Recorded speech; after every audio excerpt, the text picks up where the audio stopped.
ایک کروڑپتی شخص نے اپنی پاگل بیٹی کی شادی کے لیے اخبار میں اشتہار دیا۔ اخبار میں اشتہار دینے کا نتیجہ یہ نکلا کہ 24 گھنٹے کے اندر اندر 800 سے زیادہ نوجوانوں نے اس شادی میں اپنی دلچسپی ظاہر کی۔ انہی نوجوانوں میں سکندر، جو کہ ایک دھوبی تھا، اس کی 8 سالہ بیٹی بیمار تھی، اسے جگر کا عارضہ لاحق تھا اور بیٹی کے علاج کے سلسلے میں اسے پیسوں کی سخت ضرورت تھی۔ اس نے بھی اپنی بیوی کی اجازت سے شادی کے لیے درخواست دی، بلکہ حقیقت تو یہ تھی کہ اس کی بیوی نے ہی اسے اس بات کا مشورہ دیا اور دوسری شادی کی اجازت بھی دی۔ کروڑپتی شخص نے شادی کے لیے خواہش مند افراد کا خصوصی انٹرویو لیا گیا اور ان کو جانچنے کی کوشش اس نے خود کی۔ یہ دھوبی کی خوش قسمتی ہی تھی کہ 800 افراد میں سے ایک وہی شخص تھا جس کو لڑکی کے والد نے اپنی بیٹی کے لیے منتخب کیا۔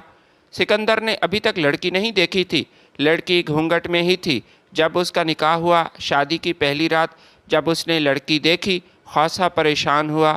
اس لڑکی کے بڑے بڑے ناخن تھے اور آنکھوں میں وحشت تھی، مگر اس کی حیرت کی انتہا نہ رہی جب لڑکی نے خود سکندر کو بتایا کہ میں پاگل نہیں بلکہ… سکندر صبح نماز ادا کرنے کے بعد محلے والوں کے گندے کپڑے سمیٹنے لگا۔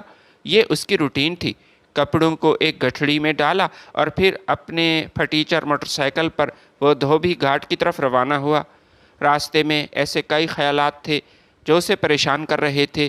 پچھلے 5 برس سے وہ اپنے حالات بدلنے کے لیے کوشش کر رہا تھا، مگر افسوس کہ وہ اپنے پیروں پر کھڑا نہ ہو سکا۔ کئی ایسے چھوٹے موٹے کاروبار تھے جن کے ذریعے اس نے اپنے گھر والوں کی کفالت کرنا چاہی، مگر اسے کوئی منافع نہ ہو سکا، اور آخر کار دھوبی گھاٹ پر وہ محلے والوں کے کپڑے دھونے لگا۔ وہ جانتا تھا جب سے زینب سے اس کی شادی ہوئی، زینب نے اس کے گھر میں صرف تکلیفیں ہی دیکھی، کوئی آسائش نہیں دیکھی، اسے کوئی خوش نصیبی نہ ملی، لیکن وہ ایک صابرہ عورت تھی۔ ابھی تک اس نے سکندر سے کوئی گلہ شکوہ نہ کیا۔ بیوی کی وجہ سے وہ اتنا پریشان نہیں تھا۔ سب سے بڑی پریشانی جو اسے ستا رہی تھی وہ اس کی بیٹی شکیلہ کی بیماری تھی۔ اسے جگر کا مرض لاحق تھا اور اب علاج کروانے کے لیے اس کے پاس پیسے نہیں تھے۔ وہ بیٹی کا علاج کروا کر تھک چکا تھا، لیکن ٹھیک نہ ہو سکی۔ ڈاکٹر نے آپریشن بتایا تھا، ساتھ ساتھ یہ بھی بتایا کہ اس آپریشن میں لڑکی کی جان بھی جا سکتی ہے، لیکن ہمارے پاس صرف آخری یہی راستہ ہے جس کے ذریعے ہم شکیلہ کی جان بچا سکتے ہیں۔ وہ دھوبی گھاٹ پر کپڑے دھونے میں مصروف تھا، باقی دھوبیوں سے گفتگو جاری تھی۔ کئی ایسے دھوبی تھے جو اپنی داستان بیان کر رہے تھے، زندگی میں ان کو کیسی مشکلات پیش آئی وہ سکندر کو بتا رہے تھے۔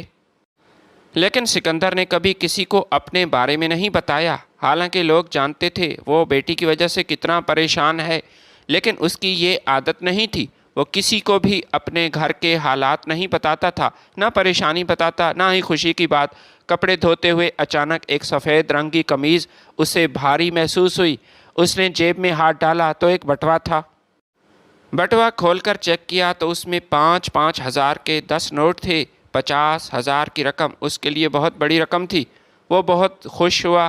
وہ جانتا تھا یہ کپڑے چودھری صاحب کے گھر سے ہی لائے گئے ہیں۔ دل میں سوچنے لگا کہ یہ پیسے چودھری صاحب کو واپس کرے یا پھر نہ کرے۔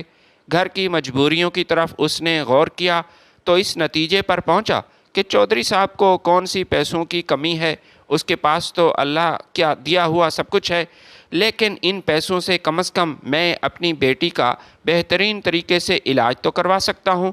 گو کہ یہ پیسے ابھی بھی ناکافی تھے، لیکن کم از کم دوائیوں کے خرچے تو پورے ہو سکتے ہیں۔ اس نے خاموشی سے وہ بٹوا اپنی جیب میں ڈالا اور پھر کپڑے دھونے میں دوبارہ مصروف ہو گیا۔ اس کے بعد جب وہ گھر واپس آیا تو اپنی بیوی کو ایک الگ کمرے میں لے گیا۔ وہ اکیلے میں بیوی سے بات کرنا چاہتا تھا۔ بیوی پریشان ہوئی، کہنے لگی کہ کیا ہوا بتاؤ تو۔ اس نے کہا میری بات غور سے سنو، چودھری صاحب کی قمیض سے مجھے کافی پیسے ملے ہیں۔ جب میں نے جیب سے بٹوا نکالا، بیوی نے بھی اتنے پیسے دیکھے تو حیرت کا اظہار کیا۔ پھر اس سے کہا کہ یہ پیسے گھر کیوں لے کر آئے ہو، چودھری صاحب کے گھر کیوں نہیں گئے؟ سکندر نے اپنی بیوی زینب سے کہا کہ تو نے عجیب بات کی، کیا تم نہیں جانتی کہ ہمیں پیسوں کی کتنی ضرورت ہے؟ ذرا اپنی بیٹی کی طرف غور سے دیکھو۔ زینب نے کہا وہ بات تو آپ کی ٹھیک ہے، لیکن اس بات کے لیے کیا ہم چوری کریں گے؟ میں اپنی بیٹی کا علاج اب چوری کے پیسوں سے تو ہرگز نہیں کروا سکتی۔ یہ بات سن کر سکندر کو غصہ آیا۔ اس نے بیوی کی طرف دیکھا اور کہا، کیا میں تمہیں چور دکھائی دیتا ہوں؟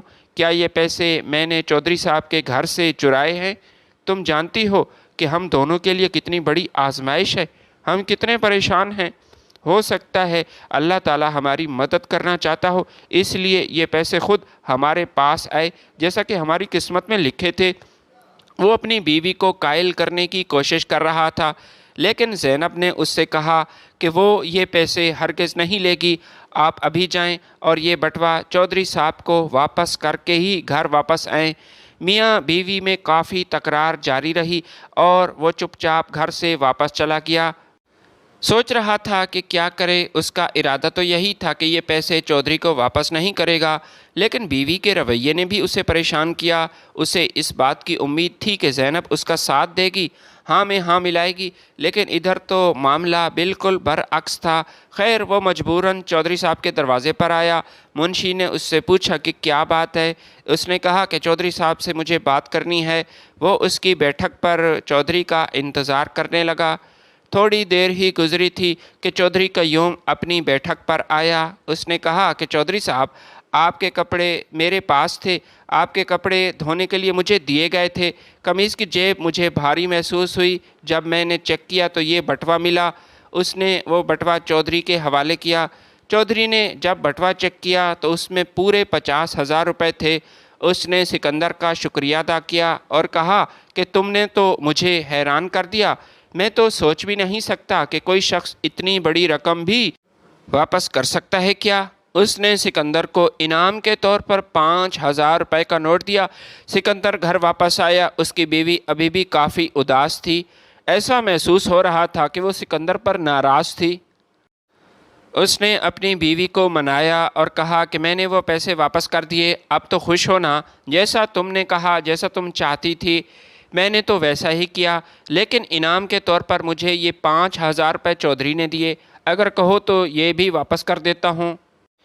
یہ سن کر زینب کافی خوش ہوئی اور اس نے اپنے شوہر کا شکریہ ادا کیا کہ آپ نے میری بات پر عمل کیا، اور یہ بھی کہا کہ اللہ تعالیٰ آپ کو کہیں اور سے عطا کرے گا، ہماری بیٹی شکیلہ ٹھیک ہو جائے گی، بس دعا کیا کیجئے، میں بھی اپنی بیٹی کے لیے دعا کرتی رہتی ہوں۔ زینب نے اپنی طرف سے کوشش کی کہ وہ اپنے رشتہ داروں سے کسی نہ کسی سے پیسے اسے مل جائیں۔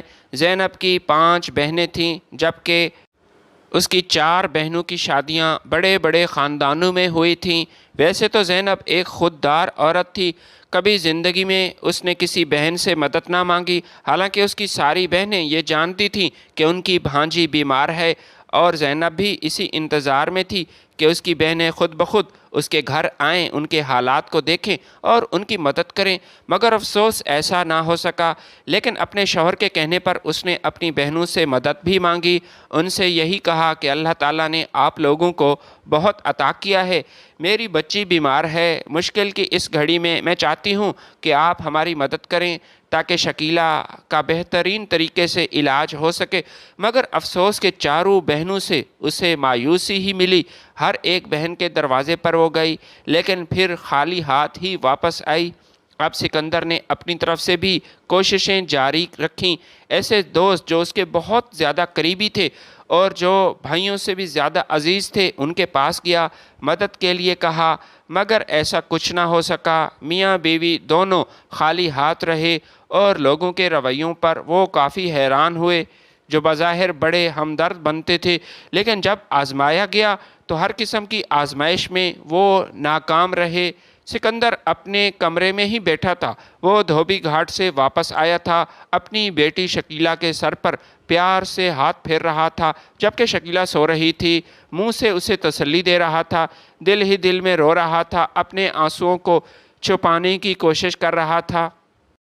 دل میں یہی کہہ رہا تھا کہ کاش تمہارا باپ اس قابل ہوتا کہ تمہاری مدد کر سکتا۔ انہی سوچوں میں گم تھا کہ اچانک زینب ایک اخبار لے کر اس گھر میں داخل ہوئی۔ اس نے سکندر کو وہ اشتہار دکھایا جس میں ایک کروڑ پتی باپ نے اپنی بیٹی کی شادی کے لیے اشتہار دیا تھا۔ سکندر نے وہ اشتہار بڑے ہی غور سے پڑھا جس میں لکھا تھا کہ ایک معذور لڑکی کے لیے رشتہ درکار ہے، شادی کرنے والے کو ایک الگ گھر اور گاڑی بھی دی جائے گی۔ سکندر نے وہ اخبار پڑھا اور پھر اپنی بیوی کی طرف دیکھا اور کہا کہ یہ اخبار میرے پاس کیوں لے کر آئی ہو؟ تمہارا کیا مقصد ہے؟ تم کیا چاہتی ہو؟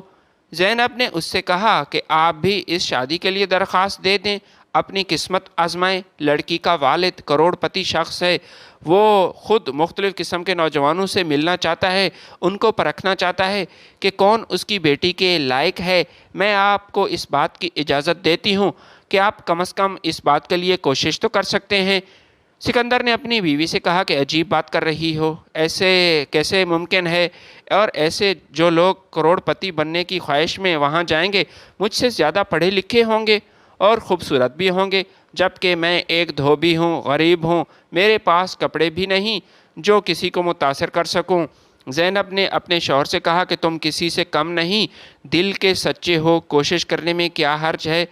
سکندر نے اپنی بیوی سے کہا کہ تم بھی بہت عجیب عورت ہو، اپنے شوہر کو دوسری شادی کی اجازت دے رہی ہو۔ زینب نے کہا کہ ہم اپنی بیٹی کے لیے یہ سب کر رہے ہیں، اور ویسے بھی وہ لڑکی ذہنی معذور ہے، اس لڑکی کو سہارے کی ضرورت ہے، ہو سکتا ہے شادی کے بعد وہ ٹھیک ہو جائے، کوشش کرنے میں کیا حرج ہے؟ اس نے اپنی بیوی سے کہا ٹھیک ہے، میں اس بات کے لیے درخواست دوں گا، باقی میرا نصیب۔ یہ کہتا ہوا وہ گھر سے باہر چل پڑا، اپنے دوست دلشاد سے ملا۔ دلشاد نے اس سے پوچھا کہ یار کیا ہوا، آج تمہارے چہرے پر پریشانی ہے؟ اس نے دوست سے کہا کہ یار بات ہی کچھ ایسی ہے، تمہاری بھابھی چاہتی ہے کہ میں دوسری شادی کر لوں۔ یہ سن کر دلشاد حیران ہوا اور کہنے لگا یہ تو بڑی عجیب بات کی ہے تو نے، کاش میری بیوی بھی مجھے اس بات کی اجازت دیتی۔ سکندر نے اس سے کہا کہ یار مذاق کی بات نہیں، اگلی بات تم سنو گے تو کافی حیران ہو جاؤ گے۔ معاملہ صرف دوسری شادی کا نہیں، بلکہ جس لڑکی سے میری شادی کرانا چاہتی ہے یا کم از کم وہ کوشش کر رہی ہے، وہ تو پاگل ہے، ذہنی معذور ہے۔ یہ سن کر دلشاد کافی حیران ہوا، پھر اس نے وہ اخبار کا ٹکڑا دلشاد کو دکھایا۔ دلشاد یہ پڑھ کر کافی حیران ہوا، کہنے لگا ایسی خبر میں نے زندگی میں پہلی بار پڑھی، یہ کچھ عجیب ہے، ایسا جو زندگی میں پہلے نہیں دیکھا نہ پڑھا۔ آخر ایک باپ اپنی پاگل لڑکی کی شادی کیوں کرنا چاہے گا؟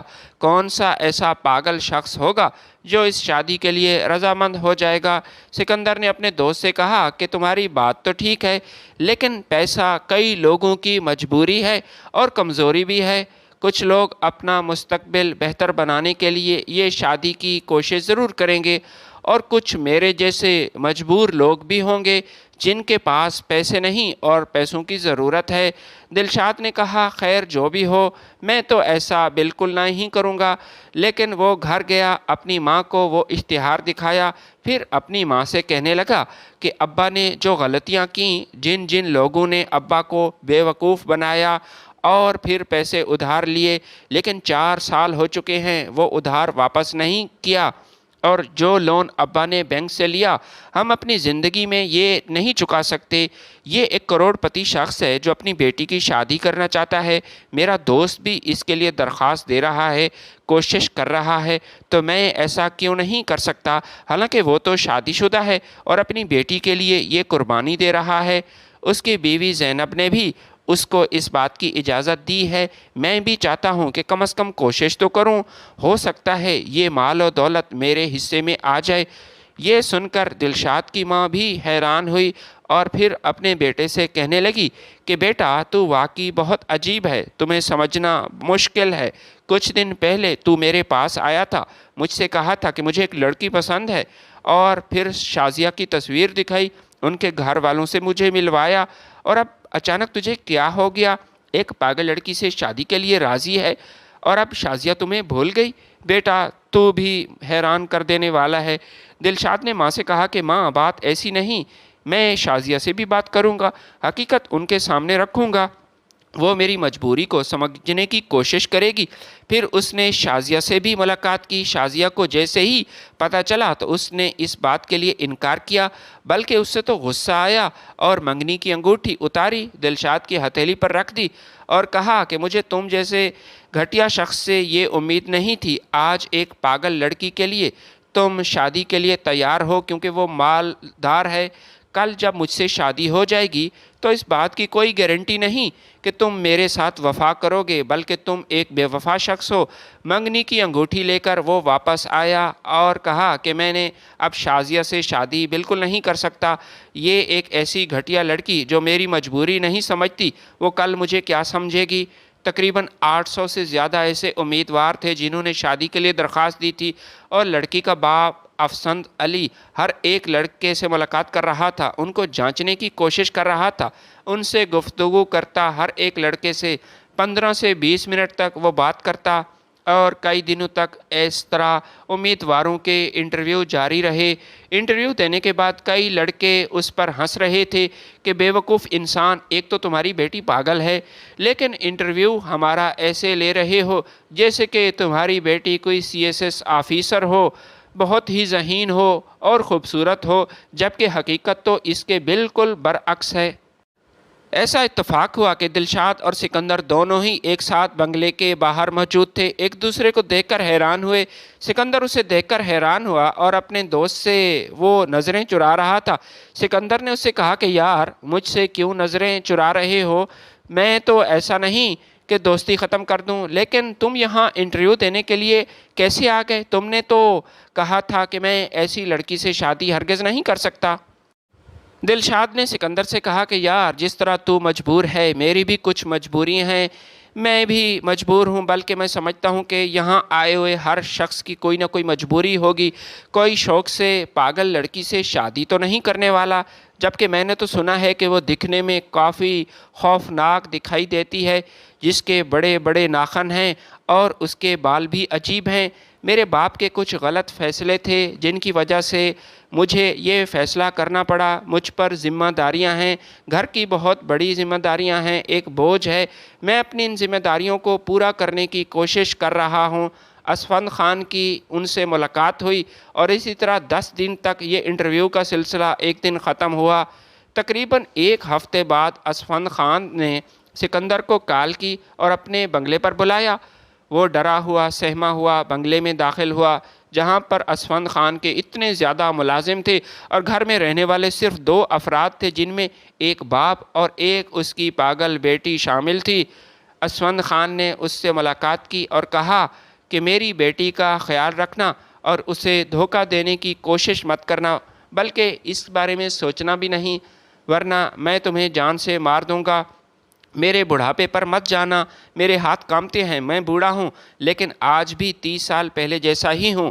میرے اس شہر میں کئی ایسے دشمن ہیں جو مجھے مارنا چاہتے تھے، میرا نام مٹانا چاہتے تھے، لیکن آج تک وہ اپنے مقصد میں کامیاب نہ ہو سکے، اور مجھے اس شخص سے بہت زیادہ نفرت ہے جو دھوکہ دیتا ہے، جو دھوکے باز ہو۔ بس اس لیے کہہ رہا ہوں کہ دھوکے بازی سے بچنا۔ یہ سن کر سکندر کافی حیران ہوا۔ اسفند خان سے کہنے لگا کہ خان جی، میں آپ سے ایک بات پوچھنا چاہتا ہوں۔ اسفند خان نے کہا کہ کیا بات ہے، پوچھو۔ اس نے کہا کہ آپ نے تقریباً 800 لوگوں کا انٹرویو لیا، تقریباً 2 ہفتے تک یہ سلسلہ جاری رہا۔ آپ نے ان سے تفصیل سے بات کی، ان سے گفتگو کی، جاننے کی کوشش کی۔ کئی ایسے نوجوان تھے جو مجھ سے زیادہ پڑھے لکھے اور خوبصورت تھے، لیکن آپ نے اپنی بیٹی کے لیے ایک دھوبی کا انتخاب کیوں کیا جو کہ پہلے ہی شادی شدہ ہے؟ اسفند خان نے کہا کہ یہ سوال تم نے اچھا کیا، تم نے مجھ سے پوچھا، مجھے اس بات کی خوشی ہے۔ تمہیں یہ بات پوچھنا چاہیے تاکہ شروع سے ہی تمام باتیں کلیئر ہو جائیں۔ میں تمام نوجوانوں سے ملا، ان سے میں نے بات کی، ہر کسی نے مجھے متاثر کرنے کی کوشش کی، مجھ سے کہا کہ وہ میری بیٹی کا بہت زیادہ خیال رکھیں گے، لیکن میں لوگوں کی آنکھیں پڑھنے کا ماہر ہوں۔ میں اچھی طرح جانتا ہوں کہ ان کا مقصد کیا ہے اور وہ کیوں میری پاگل بیٹی سے شادی کرنے کے لیے اتنے مرے جا رہے ہیں۔ تمہاری بات جو مجھے سب سے زیادہ پسند آئی وہ یہی تھی کہ تم نے بالکل جھوٹ نہیں بولا، جو حقیقت تھی ساری کی ساری حقیقت میرے سامنے بیان کی، اور یہ بھی بتایا کہ پہلے سے تم شادی شدہ ہو، اپنی بیٹی کے بارے میں پریشان ہو، وہ بیمار ہے، تمہاری آنکھوں سے ہی تمہاری سچائی جھلک رہی تھی، اور تمہاری اسی بات نے مجھے متاثر کیا۔ تم بے فکر ہو جاؤ، تمہاری بیٹی کا علاج بھی ہوگا اور دوبارہ اپنے پیروں پر کھڑی ہو جائے گی۔ بس میری بیٹی کا خیال رکھنا، تم جانتے ہو بیٹی کتنی عزیز ہوتی ہے، پچھلے کئی سال سے یہ بیمار ہے، ذہنی مریض ہے، کئی ڈاکٹروں سے علاج کروا چکا ہوں لیکن ٹھیک نہیں ہوئی، ہر وقت اسے پاگل پن کے دورے پڑتے ہیں، خصوصاً جب میں ان سے بات کروں۔ یہ بات نہیں کہ میں اپنی بیٹی کا خیال نہیں رکھ سکتا یا پھر بیٹی سے جان چھڑوانے کی کوشش کر رہا ہوں، ایسا ہرگز نہیں۔ میرے قریبی ڈاکٹر دوست ہیں جنہوں نے مجھے اس بات کا مشورہ دیا کہ جویریہ کی شادی ہو تو شاید یہ ٹھیک ہو جائے، بشرطیکہ اس کا ساتھی وفادار ہو، اس کا خیال رکھنے والا ہو۔ بس اس لیے میں نے اخبار میں اشتہار دیا۔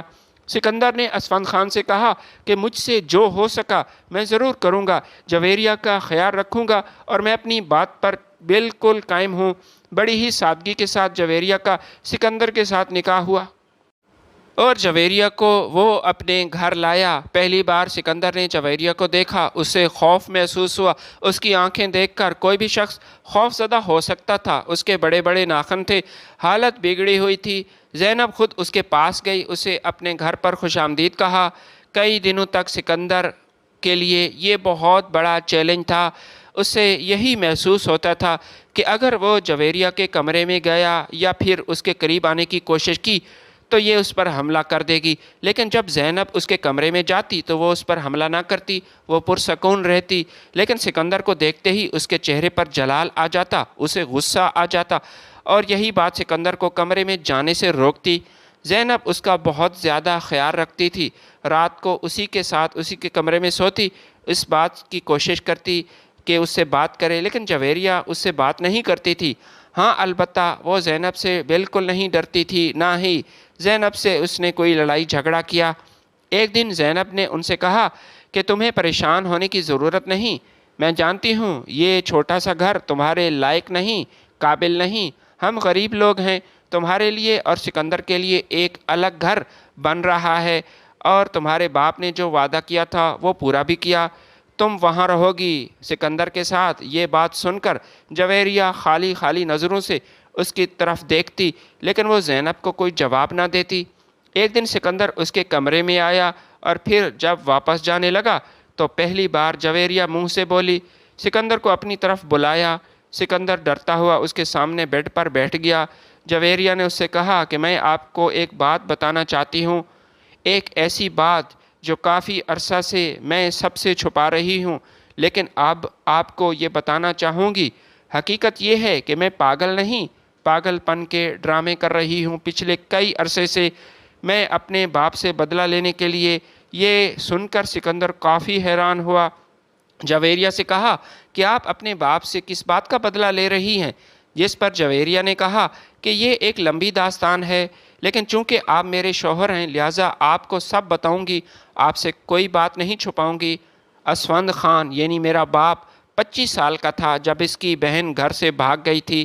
میری پھوپھو کا نام میمونہ تھا، وہ گھر سے اس لیے بھاگی کیونکہ زبردستی اس کی شادی خاندان کے ایک ایسے لڑکے کے ساتھ کی جا رہی تھی جس کو وہ بالکل پسند نہیں کرتی تھی۔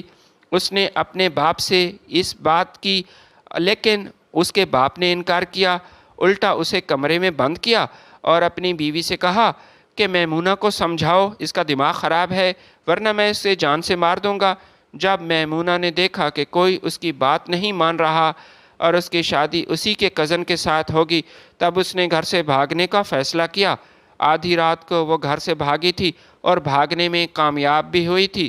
جس لڑکے کے ساتھ وہ بھاگی تھی وہ اس کا کلاس فیلو تھا، ڈاکٹر اشرف، اس کے ساتھ وہ گھر سے بھاگی تھی۔ اسفند خان کے والد تیمور خان کی پورے علاقے میں اس کا رعب تھا، دبدبا تھا، لیکن جب اس کی بیٹی میمونہ گھر سے بھاگ گئی تو اسے بہت بڑا دھچکا لگا۔ ایک ایسا شخص جو لوگوں کے مابین فیصلے کرواتا تھا، علاقے کے لوگوں کو عدالت جانے کی بالکل ضرورت نہیں تھی۔ جو فیصلہ تیمور خان کی طرف سے ہوتا، دلی طور پر لوگوں کے لیے وہ فیصلہ قابل قبول ہوتا تھا۔ مگر اب وہ شخص گھر میں بیٹھ گیا، وہ گھر سے باہر قدم نہیں رکھتا تھا، شرم سے اس کا سر جھک گیا تھا۔ اسفند خان اپنے باپ سے محبت کرتا تھا، مگر اب اسے اپنے باپ کی اس حالت پر رحم آنے لگا۔ اسے اپنی بہن پر بہت غصہ تھا۔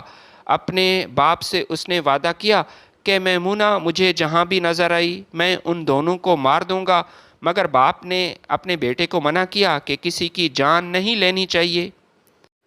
میں نے ساری زندگی لوگوں کو انصاف دینے کی کوشش کی، لیکن اگر تو نے اپنی بہن کی اور بہنوں کی جان لی تو یہ ایک ناانصافی ہوگی جس کا خمیازہ ہماری آنے والی نسلوں کو بھگتنا پڑے گا۔ باپ کے منع کرنے کے باوجود افسند خان نے اپنی بہن میمونہ اور اس کے شوہر ڈاکٹر اشرف کو بہت تلاش کیا، مگر وہ دونوں اسے کہیں بھی نہ ملے۔ اسفند خان نے ڈاکٹر اشرف کے بھائی کو اغوا کیا اور تشدد کا نشانہ بنایا۔ اس سے پوچھا کہ بتاؤ تمہارا بھائی کہاں ہے، لیکن اس نے یہی کہا کہ مجھے کچھ معلوم نہیں۔ تیمور خان کو حقیقت کا پتہ چلا تو اس نے اسفند خان پر زور دیا کہ اس کو رہا کرو، اس کا کوئی قصور نہیں۔ 2 سال تک میمونہ کو تلاش کیا گیا لیکن وہ نہ ملی۔ پھر ایک دن خبر ملی کہ اللہ تعالیٰ نے میمونہ کو ایک بیٹا دیا۔ آخر کار اس دشمنی کا فیصلہ کرنے کا فیصلہ کیا گیا۔ جرگے میں یہی فیصلہ ہوا کہ اشرف کی بہن کا اسفند خان کے ساتھ نکاح ہوگا۔ ڈاکٹر اشرف کے والد نے اس دشمنی کو ختم کرنے کے لیے اپنی بیٹی جمیلہ کا ہاتھ اسفند خان کے ہاتھ میں دے دیا، اور یوں جمیلہ کی اسفند خان کے ساتھ شادی ہوئی۔ میری پیدائش سے پہلے ہی مجھے یہ حقیقت بتائی گئی تھی کہ اسفند خان نے میری ماں پر بہت ظلم ستم کیے، اس سے نفرت انگیز نظروں سے اسے دیکھتا اور اسے بہت مارتا تھا۔ جب میں پیدا ہوئی، جب سے ہوش سنبھالا، میں نے یہی دیکھا کہ میری ماں سے نفرت کی گئی اور ساتھ ساتھ مجھ سے بھی اسفند خان اور اس کی فیملی کو نفرت ملی۔ واحد میرا دادا ہی تھا جو مجھ سے محبت کرتا، میری ماں کو بھی اپنی بہو تسلیم کیا، لیکن اس کی وفات کے بعد پورے خاندان نے مجھے اور میری ماں پر ظلم کیے۔ میری ماں جمیلہ نے اسفند کا ہر ستم ہنس کر برداشت کیا اور اس کے لبوں پر کوئی شکوہ شکایت نہ آئی۔ کبھی کبھی اسفند خان حیران ہو جاتا، میری ماں جمیلہ سے پوچھتا کہ تم کیا پتھر کی بنی ہو، کیسی عورت ہو، میں تم پر حیران ہوں، پچھلے کئی سالوں سے میں تم پر ظلم کر رہا ہوں، لیکن نہ تو نے گھر سے بھاگنے کی کوشش کی، نہ ہی تمہارے لبوں پر کوئی شکوہ آیا۔ میں تو یہی چاہتا تھا کہ میرے ظلم و ستم سے تنگ آ کر تم گھر سے بھاگ جاؤ اور تمہارے خاندان کی عزت خاک میں مل جائے۔ جمیلہ اسفند خان سے یہی کہتی کہ آپ میرے مزاجی خدا ہیں، میں آپ کی ملازمہ ہوں، جب تک زندہ رہوں گی بس میں آپ کی اور آپ کے خاندان کی خدمت کرتی رہوں گی، اور آپ کی خدمت کرتے کرتے ایک دن میں جان دے دوں گی۔ اور پھر ایک دن ایسا ہی ہوا جس بات کا خدشہ تھا۔ کھانے میں نمک تیز کا بہانہ کیا اور اسفند خان نے میری ماں پر تشدد کیا، اس کے سر پر وار کیا اور وہ بیچاری ادھر ہی دم توڑ گئی۔ حالانکہ یہ ایک قتل تھا، لیکن میرے باپ نے اسے ایک حادثے کا نام دیا۔ میری ماں کو اس وقت مارا گیا جب وہ 6 ماہ کی حاملہ تھی اور اس کے پیٹ میں میرا بھائی تھا۔ کچھ عرصہ بعد اسفند خان نے دوسری شادی کی، لیکن اب اسے اس بات کا اندازہ ہو چکا تھا کہ بدکار عورت کیسی ہوتی ہے، اور میری ماں کتنی اچھی تھی۔ اسفند خان کی دوسری بیوی، جس نے پورے خاندان کا نام مٹی میں ملا دیا، اپنے شوہر کی غیر موجودگی میں وہ اجنبی مردوں کو گھر بلاتی، اور پھر اس کی یہ عادتیں، یہ حرکات منظر عام پر آ گئیں۔ اسفند خان نے اپنی دوسری بیوی کو طلاق دی اور اس پچھتاوے میں زندگی گزارنے لگا کہ اس نے جمیلہ کو کیوں مارا۔ وہ روز جمیلہ کی قبر پر حاضری دیتا، اس سے معافی مانگتا۔ ساری زندگی جس کو مارتا رہا اب اس کی قبر پر معافی مانگتا ہے۔ اس کے گھر میں جمیلہ کی نشانی یعنی کہ میں، اس کی بیٹی تو موجود تھی، لہٰذا اب وہ مجھ سے پیار کرنے کی کوشش کرتا، لیکن میں اس سے دور ہو جاتی۔ جب بھی میرا باپ میرے قریب آنے کی کوشش کرتا تو میں بہانہ کرتی، پاگل پن کے دورے مجھ پر پڑ جاتے۔ پاگل پن کا بہانہ کرنا یہ میری مجبوری تھی، کیونکہ میں اپنے باپ سے سخت نفرت کرتی تھی۔ میں نہیں چاہتی تھی کہ اس کا ہاتھ میرے سر پر ہو۔ میرے اس فعل سے میرے باپ کو تکلیف پہنچتی تھی اور اس کو تکلیف میں دیکھ کر مجھے خوشی محسوس ہوتی۔ مجھے یہی محسوس ہوتا تھا کہ میں اپنے باپ سے اپنی ماں کا بدلہ لے رہی ہوں۔ جس طرح اس نے میری ماں کو تڑپایا، ہر بار اسے تکلیف پہنچائی، میں بھی اپنے باپ کو تڑپا رہی تھی۔ حالانکہ میں اس حقیقت سے واقف ہوں کہ میرا باپ کتنا پچھتا رہا ہے۔ میرا ارادہ تھا کہ میں گھر سے بھاگ جاؤں، لیکن اس حویلی کی دیواریں بہت بلند ہیں اور میرا قد اتنا بڑا نہیں، میرے لیے اس گھر سے باہر جانا ممکن نہیں۔